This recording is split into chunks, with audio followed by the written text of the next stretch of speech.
It extends and expands the consciousness to realize or to recognize beauty in all of life, in all people, and in all situations, no matter how difficult that may seem. You are intended to feel a unity with all of life, with all of existence. Ask to see with the eyes of the soul. Such is the process that will lead to reintegration. The human eye is limited and fallible in its vision and in its perception. In the silence, ask for understanding and enlightenment. The indwelling soul will give you a vision of your unity with the Creator and will aid in expressing attributes of the Creator, both through you and as you. All of the above practices are intended to deepen your awareness of ourselves. Through this process, we become more spiritual than human. And this reality is the means by which the valleys in our lives will become exalted, and the mountains and hills made low. The unstable and crooked will be made stable and straight. The challenges of life will become invigorating and will produce a state of balance. This is the means by which we bring about God's kingdom on earth and assist in manifesting God's will on earth as it is in heaven. As we permit this light of the soul to permeate through us with increasing perfection, and began seeing and feeling and believing and thinking and expressing that eternal, beautiful spiritual universe that lies behind and above all experiences and is within us, we become liberated, reintegrated, and more spiritual. Each effort is a job well done and moves us further into the light of the grand architect's plan, with all of its rewarding and practical benefits. The greatest work must be done in our emotional and psychic nature. Henceforth, this emotional and psychic nature will be referred to as the emotional body. It holds the greatest challenge during our human journey as spiritual beings. The mystical process for accomplishing this is outlined on the pages of wisdom in the Book of Life. Many of you have accomplished much in this regard. It is important for you to become aware and conscious of all progress and make the commitment to continue. Our emotional nature holds the greatest challenge during our human journey as spiritual beings. Just as the physical body has certain characteristics and functions, so does our emotional body.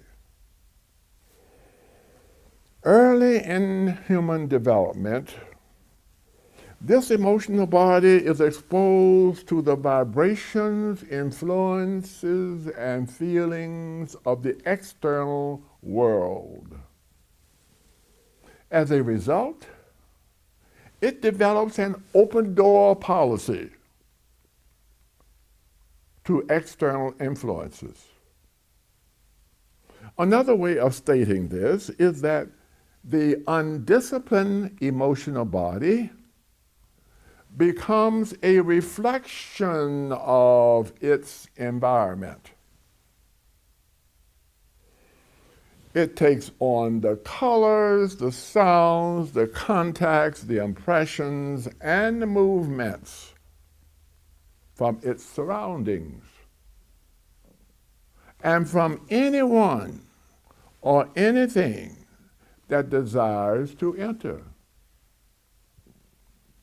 This emotional body becomes responsive to the outer world, to its desires, to its expectations, feelings, and of course, emotions.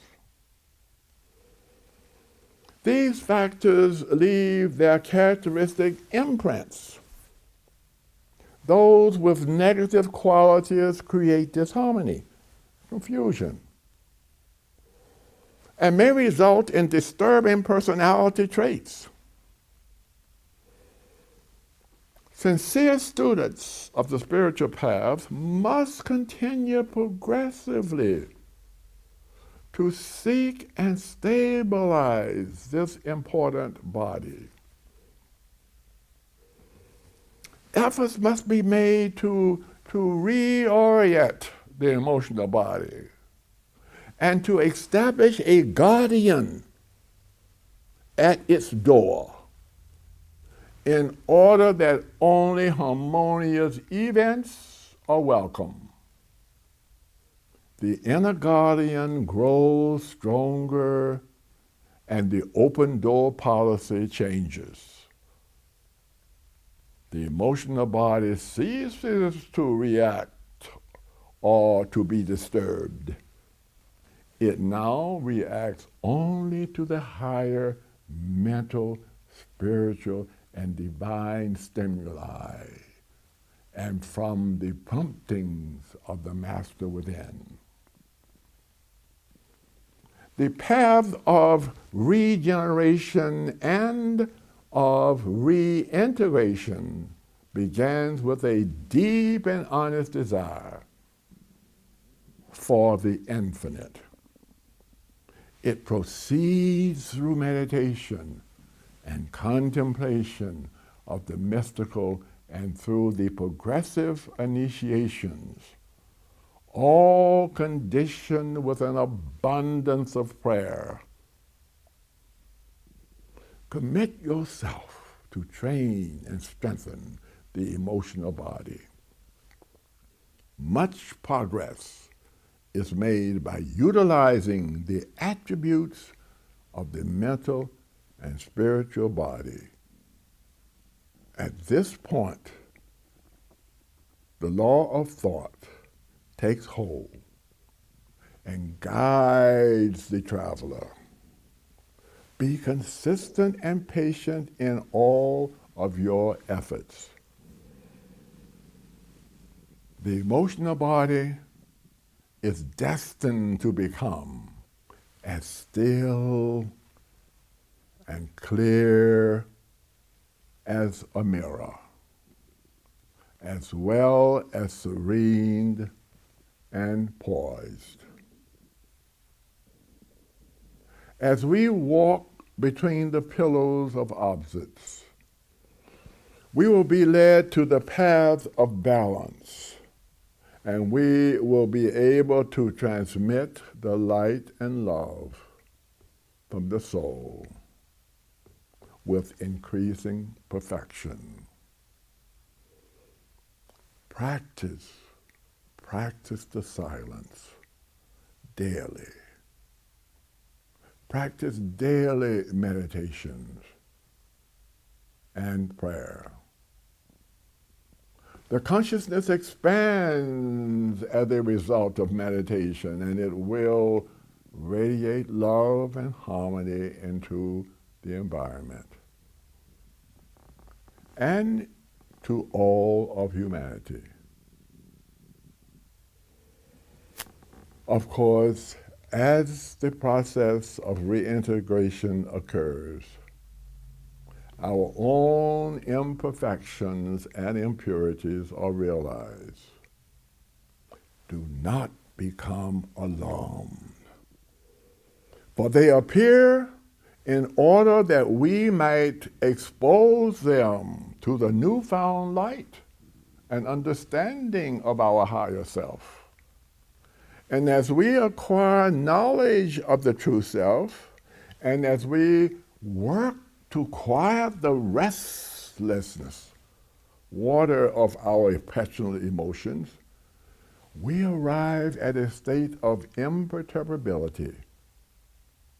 Veil after veil will be removed. The once apparent differences among our brothers and sisters will no longer exist. Unity of mind and soul will be demonstrated.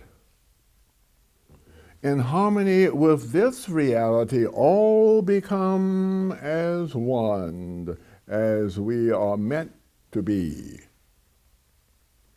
Our realization of oneness blends with the oneness of God, yet we maintain our individuality within the mind of God that surpasses all human understanding. We offer 7 keys to regeneration and eventually into reintegration. This message is for those students who dedicate themselves to continue on their mystical and spiritual paths, including the Rosicrucian and Martinist paths in particular. You are indeed among the chosen ones, a new community of service to humanity. You are at the portal of a well-combined earthly and cosmic life. You are given certain eternal keys,